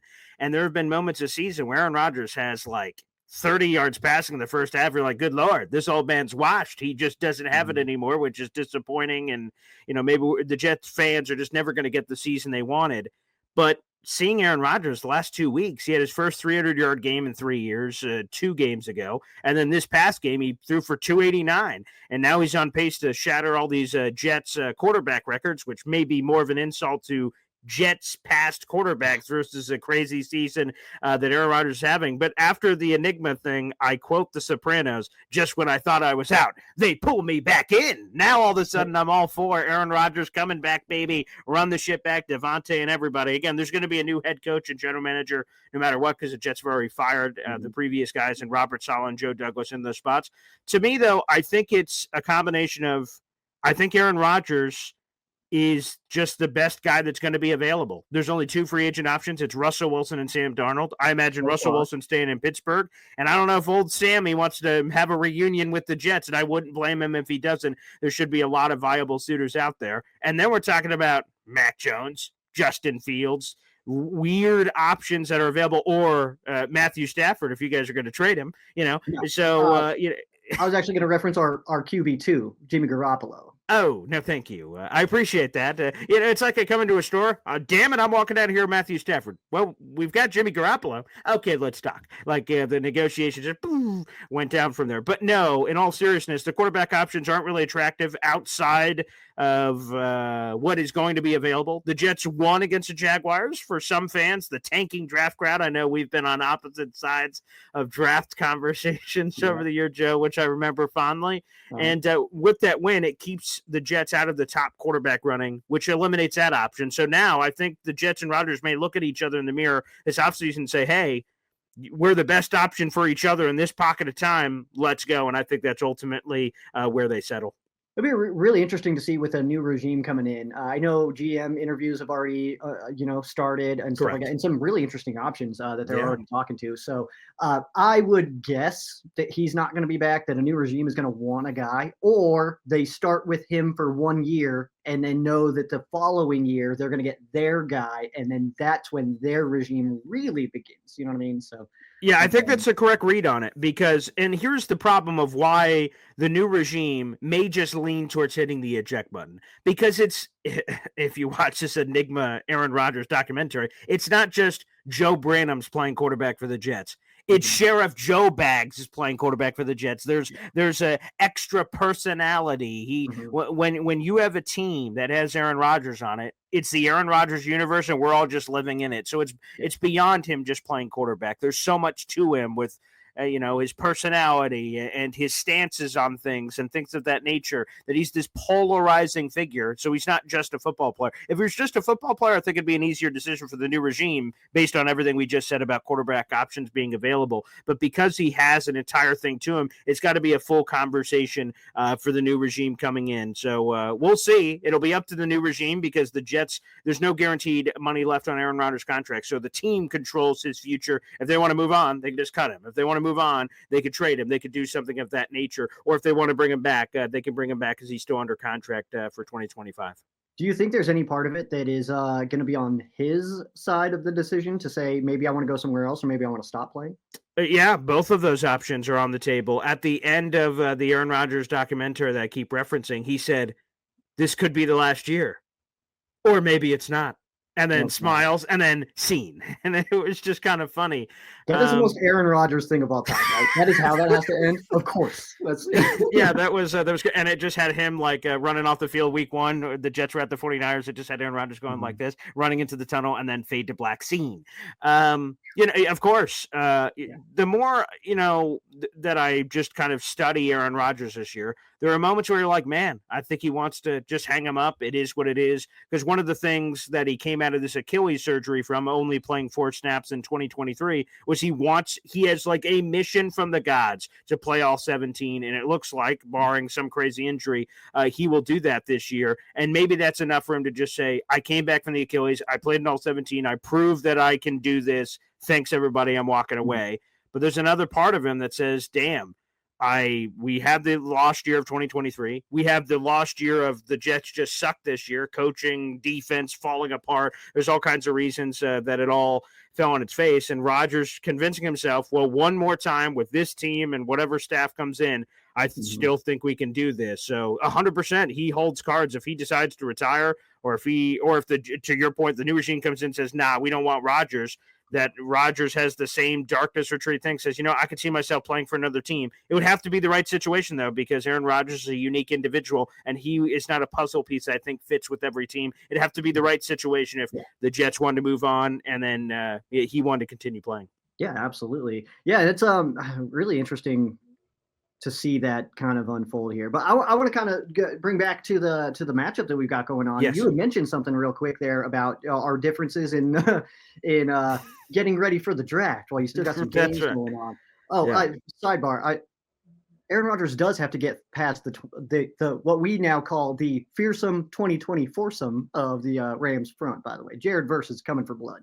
That's a lot of Florida State blood. I've got a Joe, you do this wonderful Rams show. I have a Jets version of the show, and I have a caller on my show. His name is Ricky New York, but he's actually a Florida State fan, and all which is very confusing. But all draft long, you were saying Braden Fisk, Jared Verse, guys, that's where we got to go, and it didn't happen for the Jets. And then both end up on the Rams, and he after the draft, he was like, "Dude, the Rams just won the draft," and a lot of people just kind of brushed it aside, said, "Yeah, okay, they lost Aaron Donald, whatever, man." And then wow, it's been pretty impressive. The Rams drafting. Speaking of the draft, it's been really impressive. Yeah. Kobe Turner. I mean, they've just had so many finds. It's been impressive. That's another reason I don't care about just getting as high as possible. There's gems all throughout. So, I mean, just go find them. But yeah, getting back to this game, and I know you mentioned the draft, situation there, and that actually kind of came into play big time the last time these two teams met, where the Jets pulled out a 23-20 win, and it cost them the number one pick. You were mad about that, right? Or were you one of the ones that were happy?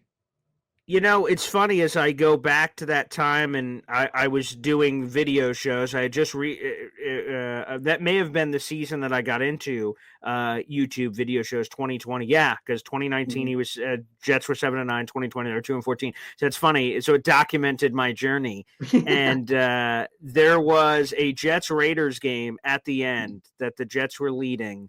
And Greg Williams, the then Jets defense coordinator, called an all-out blitz on fourth down, and Derek Carr chucked up a bomb to Henry Ruggs at the time. We'll talk about a story. And Henry Ruggs catches the game-winning touchdown, and Jet fans were celebrating because, oh, thank goodness, the Raiders beat the Jets so we could continue our tank for Trevor Lawrence. And I remember all the conflicting emotions of that because, you have this devastating last-second loss. And Jet fans like, woo, there we go, baby, right on track. But it goes to show.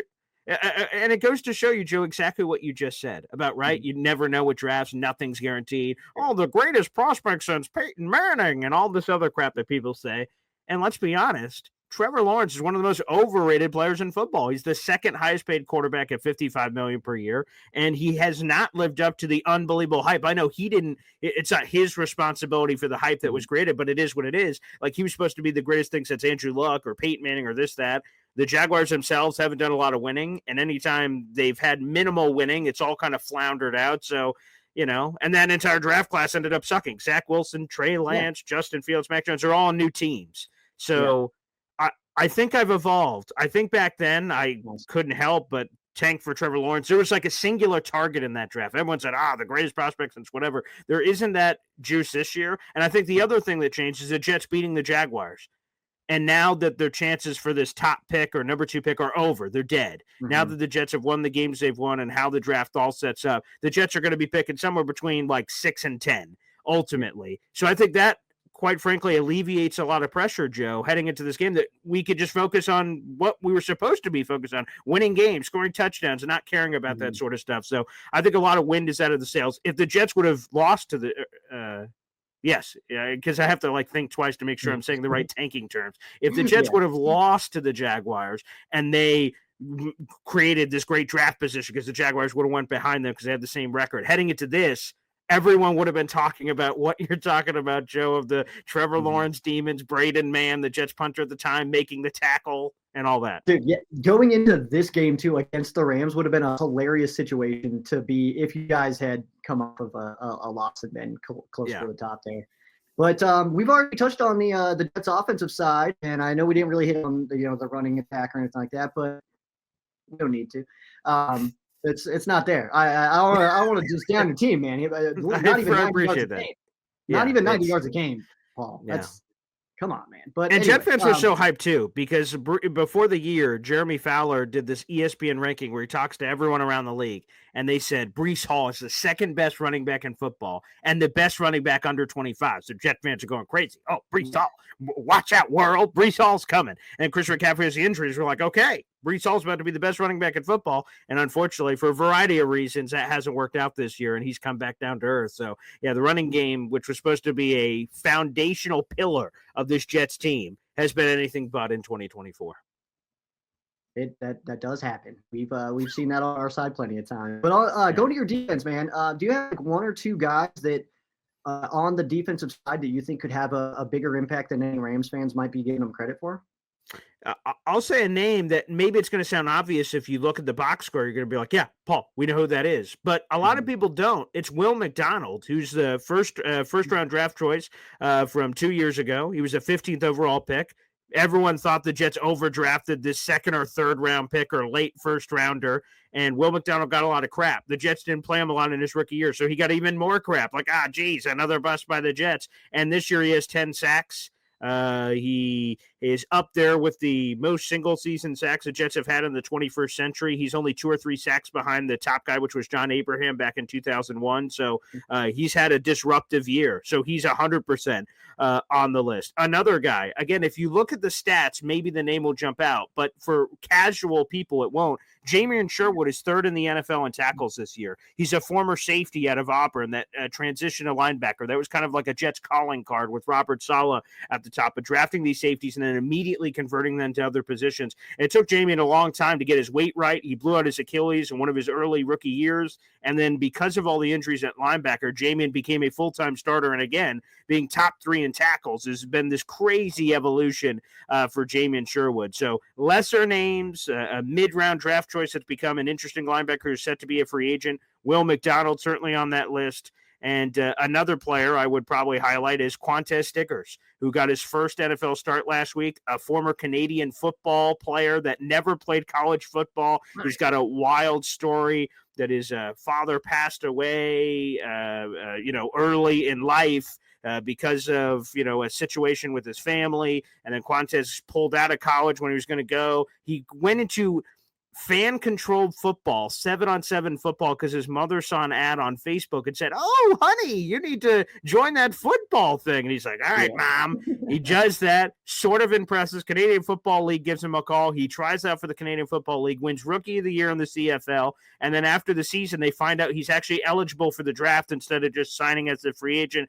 The Jets take him late in the 5th round, and he's just been this really impressive kid behind the scenes, but because of the Jets' depth at corner, they haven't given him a chance until this past week. So a lot of people are excited in the building for Quantez Stickers, who has a chance to be a future starter in this league. That'll be really exciting and a really good test for him coming into this game because, we talk about the top 2 of, 10 and 17. I talk about those guys all the time, obviously, but not only that, but you also got, DeMarcus Robinson, Tutu Atwell, these guys' depth. And then also this is the first game that Tyler Higbee is returning since the playoffs last year. So we get Big Rig Higgs in there. So yeah, it'll be a good test for him. Even, taking out 10 and 17, there is some talent to cover on this Rams offense. So as we I guess I would just jump in to say, Joe, I don't think you have to take out, one of those numbers. I think they took themselves out with 0 catches last week, which a lot of fantasy football people were pretty PO'd about, Mr. Joe Branham. Too, and I don't care. You know why? Brutal. Because you see him blocking, dude. The value was there, man. What points do you get for that? Run blocking in fantasy. That's what I want to know. He helped the Rams win the way that he needed to, which was that was it. I don't know what to tell you, man. Brutal. Watch him go off. He's gonna have like 19 catches this week. So that's probably true. Yeah, that's probably true. But as we kind of wrap up here, man, I just want to see. I know kind of how I feel like this game might go, especially considering the temperature. Kyron's playing really well. The Rams have gone back to having some jet sweeps and stuff like that. So I feel like we'll see kind of a slower game, a little bit low scoring, stuff like that. I want to see on your side, what do you kind of expect from this matchup, considering where the Jets are at, where the Rams are at, and how both teams are looking right now? It's funny. I completely feel the opposite. So that's the great thing about this high scoring thing. The Jets defense how do I put this politically correct? I mean, this thing is just dead.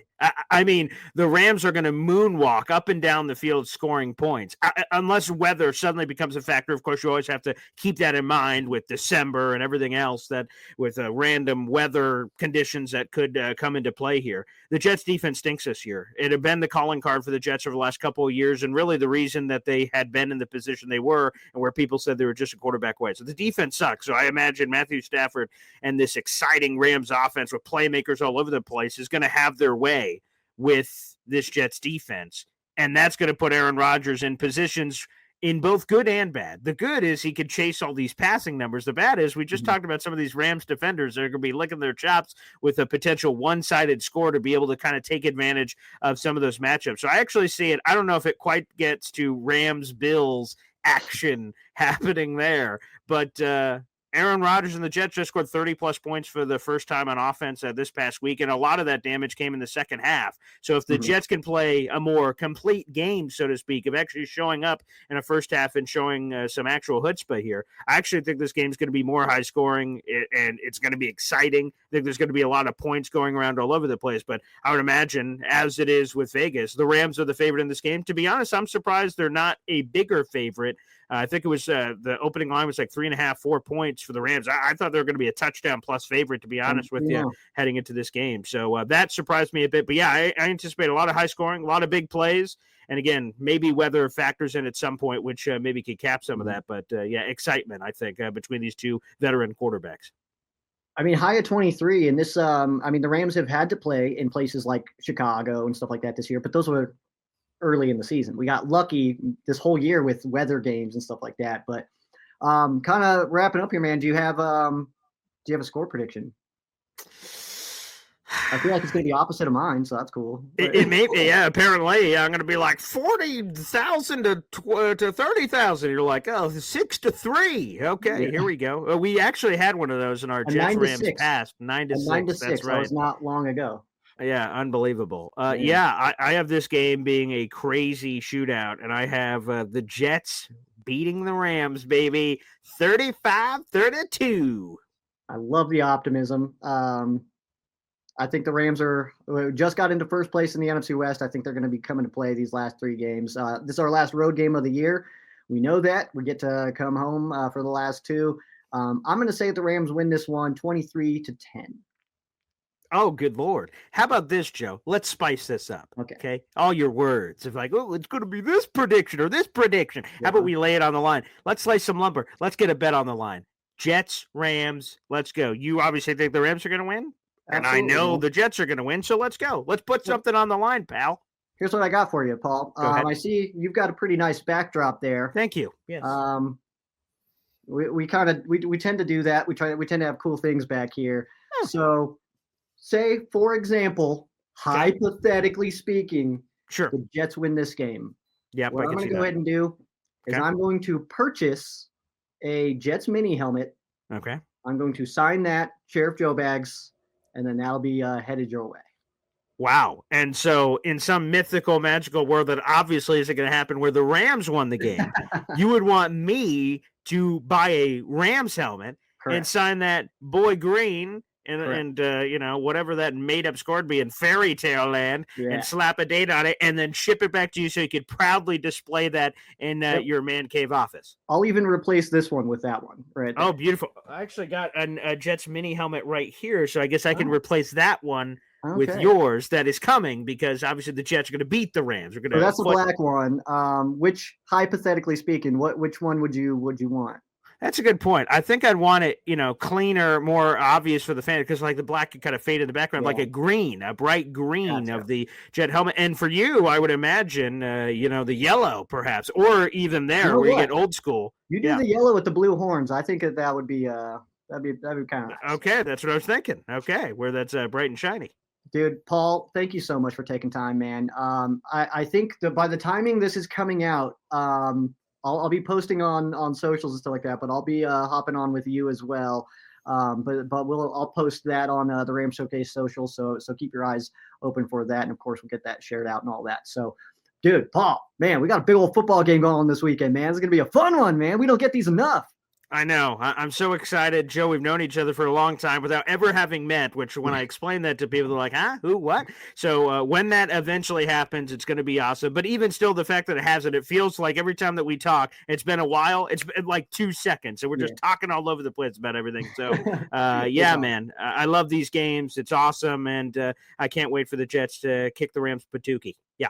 Yeah, we will see what happens on Sunday. All right, man. Thank you so much again, man, for joining me. For Boy Green, I am Sheriff Joe Bags. We'll get right back to Ram Showcase. We got Fan Quesos. That's coming up right after this break.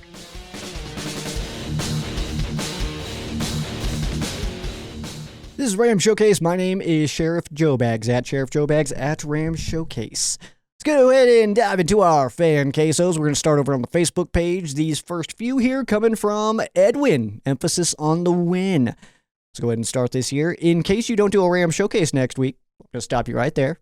Definitely am. All right. It's being recorded, though, on Christmas Day. So as far as your happy holidays here, thank you, man. And back at you. Says happy holidays to you and Carl. Hell yeah. And thank you for all you do, man. Dude, thank you, man. Because this is this is for me, man. I love this stuff, dude. So I have any chance I get to unload my brain about the Rams, dude, I'm in, dude. So yeah, man, thank you. I appreciate that, man. Happy holidays back to you. I believe you are a Christmaser. So Merry Christmas to you if you celebrate Christmas. Merry Christmas to you if you celebrate something else. Merry that to you. All right. I'm a Christmas guy. But you know, yeah, happy holidays and happy all this stuff, man, because this is a fun time of year for sure. Let's go ahead and get in, though. First, what are your takeaways from the Bills and 49ers games? Mine is that our team can win in any way, and a win is a win. I love the fact that we swept the Winers this year. Yes, dude, that is absolutely right, man. So sweeping the 49ers is, I mean, exactly what you want to do as a Rams fan, you know what I mean? But as far as my assessment goes, dude, I absolutely agree with you. And this is what I've been talking about this entire, like, a week and a half, or I guess it's been like a week since the Rams and 49ers played. But I've just been saying, it's like, I love the fact that this team was able to win in a shootout like that and then win in a defensive battle. It shows very big, what I think, growth from this team, to be able to take either of those situations and pull it out in the end. And each game had its situations where you needed a stop. You needed, to do something. And the Rams were able to figure it out and closed out those games. Two very different games, but the Rams were able to close them out. So I'm absolutely with you, man. I think that my assessment of both of those games together, combined, is that this Rams team has grown a lot and can win in multiple ways and can win however they need to win. And coming into the playoffs, I'm glad that we know that that is a possibility, that we can win however we need to. Whatever kind of game we have to play, we can do it, and we can come out on top. That's cool stuff. Next up here, do you think Odell should come back to the Rams for our playoff run? I don't think it would hurt, especially given the fact he is a great red zone threat. Do I think he should? I don't know, man. I don't know if we need him. That's the thing, is because, like, I was talking with Rams House and Payo Time. We've kind of been hitting this topic a lot. And I don't know who said it, but kind of mentioned, like, we don't really have a need for him, though. Like, D-Rob's playing well. Tutu's doing Tutu things, man. So, like, where does he really fit in to the Rams offense right now? At the time when we first brought him in, it was one of those where we were going to see Kupp, Woods, and OBJ. And then the day that we signed OBJ, Woods tears his ACL in practice. And it's like, you got to be kidding me. Luckily, we got OBJ, you know what I mean? So it was one of those situations, but should he? I don't know, man. I love OBJ. I've always been a big fan. If he comes back, I will absolutely celebrate that. I'll be fired up about it, man. I'm a big fan of OBJ, but as far as him returning to the Rams, I just don't think it happens. So I'm trying just not to really care, if that makes any sense to you. So next up here, what in your opinion is the key to beating the Jets this Sunday, and which player on offense and defense do you think will have a big impact?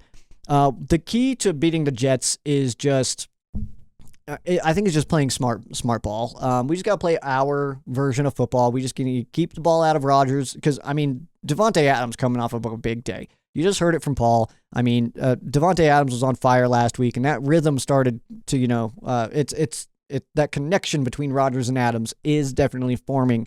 and it's getting stronger each week. And also Wilson is incredible. So what I think needs to happen there is just, it's going to be a cold game. Let's just do what we do and hold on to the football. Third down conversions and just keep that clock running. I feel like the Rams are just simply a better football team than the New York Jets are, and I don't think that's insane to say. I don't think that anybody hears that and is like, oh, what? No. I mean, it's a real thing, man. I mean, I feel like we're better than them. We should go in and win, but again, it's the NFL. Anything can happen any given Sunday.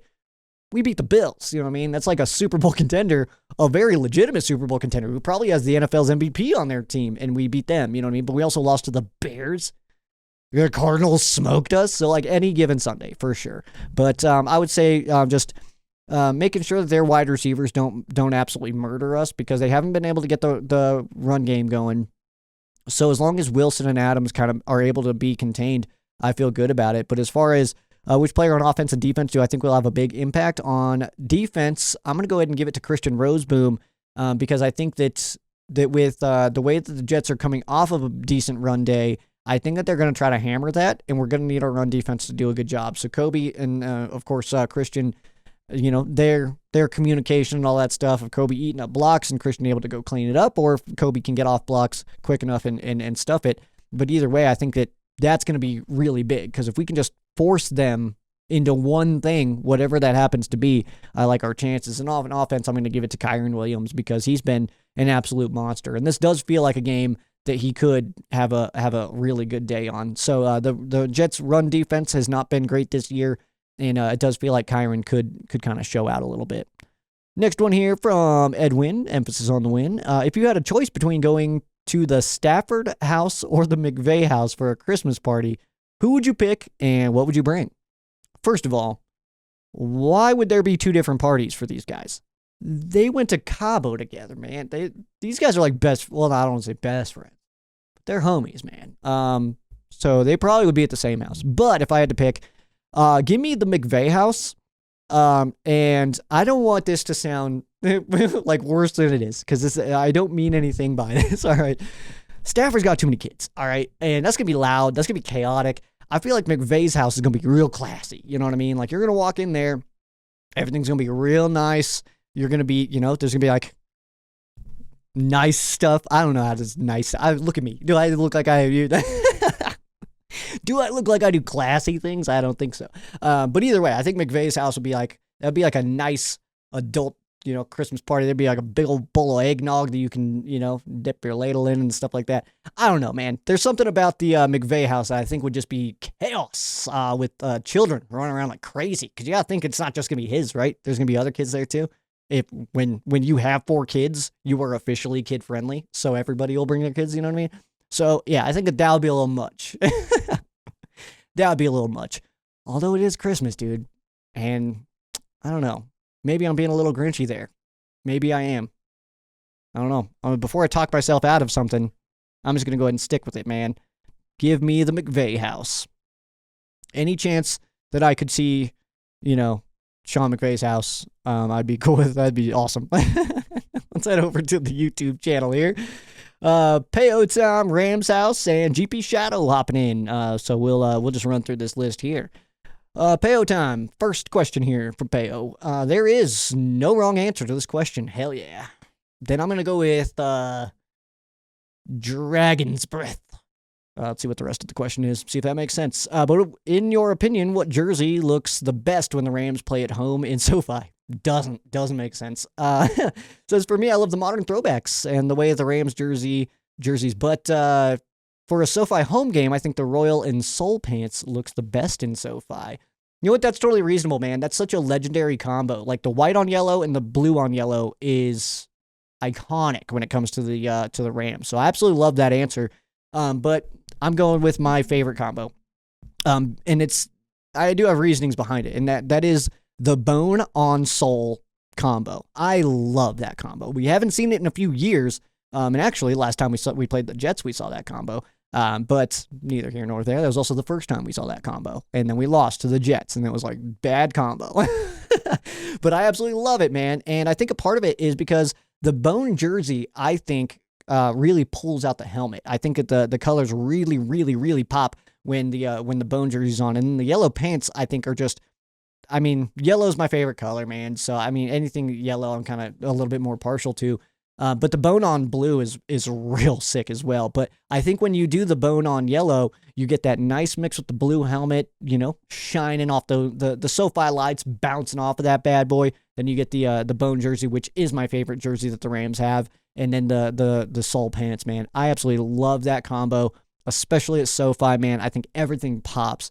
The bone, like I said, it just makes that helmet really, really pop out. And so I'm a big fan of it. I'm a big fan of the uniforms in general. I could do away with the gradient, but it also doesn't like hurt my feelings. I don't really care that much. Yeah, I think that would be a good combo. But yours are absolutely iconic as well, man. Those the royal on sole or the white on sole, that modern throwback like you had mentioned. Yeah, absolutely legendary combo as well. And that's also the combo that we wore in the Super Bowl. So it's a little bit of like a just more, and it's also the combo for the previous Super Bowl as well, the white on yellow. So that is that one is like kind of associated with really, really good Rams football games. You know what I mean? So I like that answer, man, for sure. Next one here from Payo Time. Simple question. You sure, dude? We'll see. All right, let's go on. You need 1.5 yards, very specific, to ice a game. Which Rams running back, past or present, are you handing the rock to?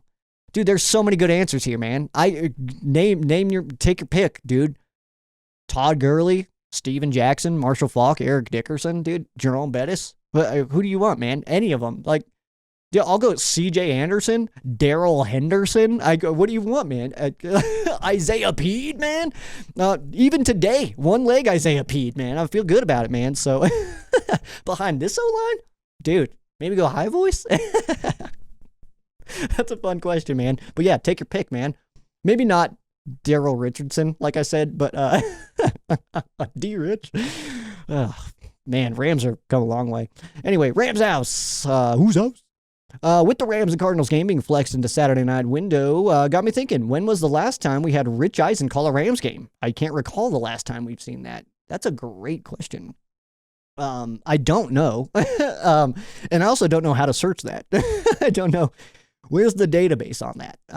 It's probably somewhere, actually. There's databases for it. Some of the stuff I find online, I'm like, dang, there's a website for this? Awesome. Like, and then bookmark, you know? Like that uniform one I just found. So sick. I don't know what this was. Anyway, yeah, I don't know, but that is cool. I like Rich Eisen, man. I'm a Rich Eisen fan. I like his show. I don't love his supporting cast all the time. Those guys aren't bad. Like Brockman isn't bad, stuff like that, but I just think they don't really add much to the show, I think. Like, he does a good enough job on his own, I think. And he almost feels forced to bring them in. I don't know. That's not relevant to any of this, but I'm a fan of Rich Eisen. I like him. Let's see here. Will Akello get another start this week? He balled out versus San Francisco. He sure did, dude. That was awesome to see. I like Akello. But will he get the start? I mean, no. Kobe's back.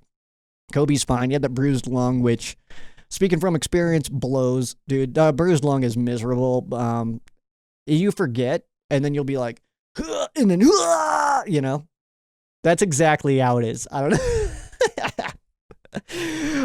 But I will say probably not. That we'll probably see Kobe get that spot, but we'll see a lot of Akello. He gets playing time. So, but as far as the start, probably not. Am I the only one surprised the Rams game takes up so much of the United States? Okay, so you're with me here, man. You're with me. That's awesome. But I wouldn't think that the Rams-Jets would be a highly coveted matchup, but I guess the distribution map says otherwise, dude, and we obey the distribution map, okay? And I realize that the distribution map is only for like a select few people that actually use like the bunny ears. I feel like there's people on here, guys like the age of like Cool Bro, dude. Cool Bro, do you know what bunny ears even are, man? Like, is that weird? Do you even know what I'm saying? Maybe not, but if you do, that's cool. And I'm not trying to just like call you out on age stuff, man. I think it's awesome that you're doing stuff. Cool Bros YouTube channel, check it out. But yeah, dude, I am very surprised that we got this much coverage. And it's simply because it's like early window at the Jets, but hey, I mean, there's something there, man. And I also do think that this will be a pretty decent game. So I think it's going to be an exciting one. So maybe they're seeing what I'm seeing, dude. So we'll see. Who would you want to share a room with the most on this Rams team? Interesting twist to your question here, man.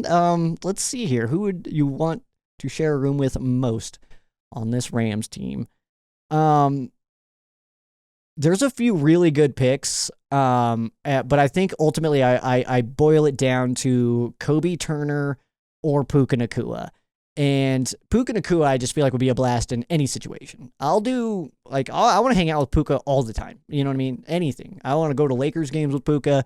I want to go to the beach with Puka. I want to go to the bar with Puka. I want to I want to be best friends with Puka Nacua. That guy's awesome. So as far as that goes, I just think we would have a great time. I would, at least. I don't know about him. Probably though, because he's a cool dude and I'm cool. All right. You know.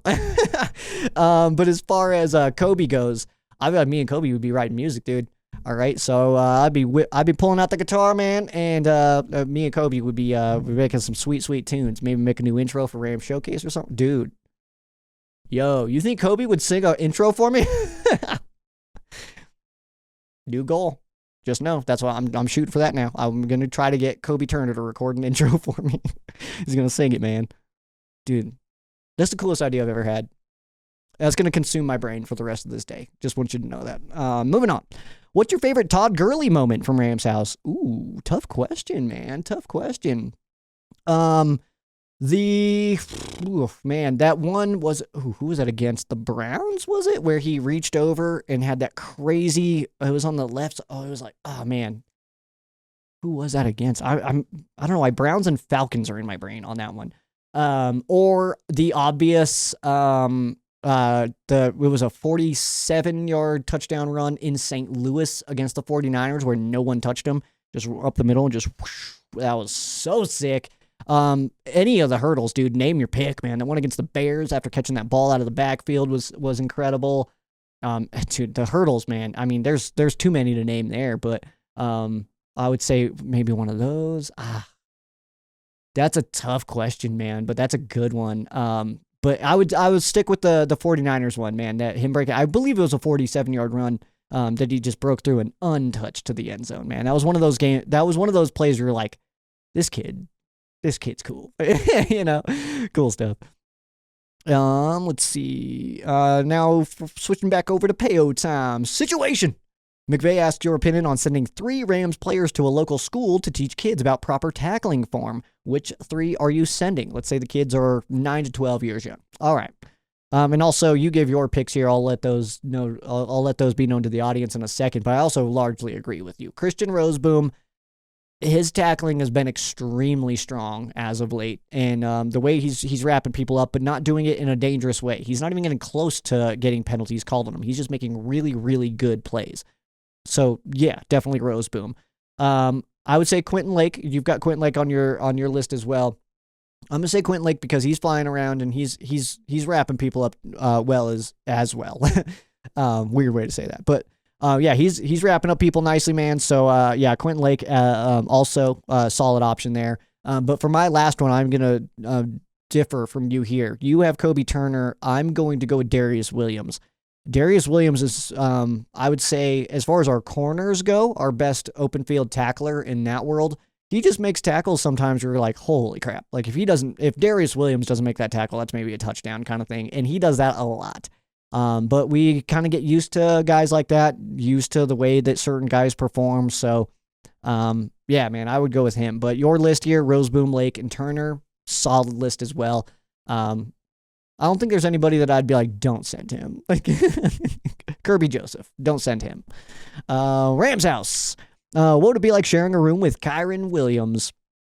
We'd be on opposite sides.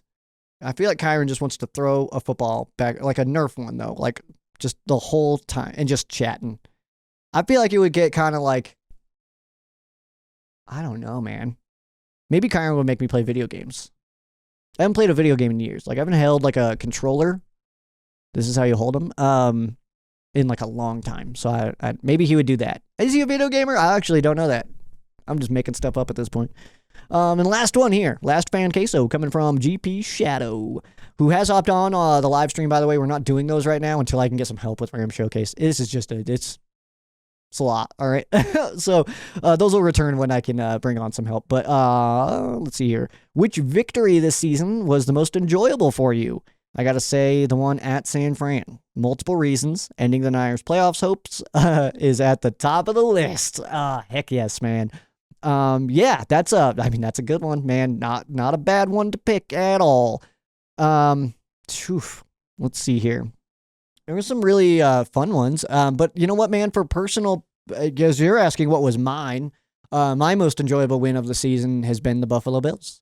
Being a game that I won from the Rams, and I was able to select a game to get tickets to for this season. Once the schedule came out, I got an email from the Rams, which was really cool, and they told me to pick a game. I think Bills fans are awesome, so I selected that game. Got to go out there with one of my homies, man, and fully went into it. I'm not going to lie to you here. I feel like this is a place that I can be open and honest, right? I went into that game fully anticipating a loss. I went into that game emotionally accepting. I flew to LA emotionally accepting that the Rams could get smoked in that game. Absolutely went into it with that knowledge. Obviously, any given Sunday, anything can happen. And so I kind of went into it with that energy of like, we can do this. Like, we're a good football team too. Like, we're getting guys back. We're getting healthy. We're getting our stuff going. It's like, we can do this, but we'll see. That's a very good football team on the other side there. And the way the Rams were able to pull that one out, almost let it slip through, in fairness. We were up by a lot and then, let it be a 2-point game. But being there and being in that atmosphere for that matchup was top tier. And yeah, that's a game I'm going to hold on to for the rest of my life. Of course, like any game I go to, because I don't get to go to that many. I live here in Colorado, and the Rams only play in Denver once every 8 years. So I don't get a lot. It's a big thing for me to go, and catch games elsewhere. So that one I'm going to hold tightly to, man, for my whole life. I'll tell people forever that I was at that game. So for me, man, that's the Bills game at home was it. Just super, super sick. If I had to go with another one, I mean, obviously San Fran is up there. The Raiders coming off the bye, that was pretty cool. That was a good one to get back into the rhythm. Getting some of our wide receivers back and stuff was very good for that. But yeah, Buffalo, man, top tier. That's a lifetime memory. So yeah, I'm thrilled that I was there to be able to be at that game. Like people who were at the Kansas City game at the Coliseum. Like if you were at that one, just know I'm jealous of that. But I was at the Bills one, so I second best, I guess. That's works for me, man. But thank you for your fan quesos, GP Shadow. Thanks for hopping in. I'll try to get this out the day before again. I forgot, and I woke up and I was like, oh, fan quesos. I need questions, man. So thank you for all of those. Be sure to follow on socials. That would be at Ram Showcase, at Sheriff Joe Bags. Let me get, I know he had some weird issues with this for a second, but let me get Boy Green for you here. Where'd he go? At Boy Green 25. So there was a weird little bit there where he lost his account or something like that. So he did get back, I think. But at Boy Green 25, make sure you follow him as well. He'll be talking obviously a lot about this matchup and everything. I'll also be joining his show on Thursday, but that is at 3 p.m. Eastern time. So noon Pacific time. That I'll be hopping on with him. Links will be shared on the Ram Showcase socials, so be sure to catch that and get my perspective for the Jets fans, and you can see if I'm representing well. You know what I mean? So thanks for hanging out with me. We got a big old football game going on this weekend as the Rams taking on the Jets, trying to get to 9 wins on the season after starting 1-4. Where we're sitting right now, first place of the NFC West. This is an absolute blasty blast, man. Having a good time with the end of this season, man. So hopefully it ends even cooler and we play all the way through. That would be rather fun, right? Again, at Ram Showcase, at Sheriff Joe Bags and RamShowcase.com. Enjoy the game this weekend. Maybe if you're going there, make sure you bundle up as well. Like I said, it will be the first cold game for the Rams this year. We've had some chilly games. First real cold game for the Rams. But that is going to do it for me. I am Sheriff Joe Bags. This has been Ram Showcase on Sports War Radio and the Fan-Sided Network. For those of you who aren't Rams fans, our thoughts and prayers are with you. For those of you who are Rams fans, thank you so much for watching, and go Rams.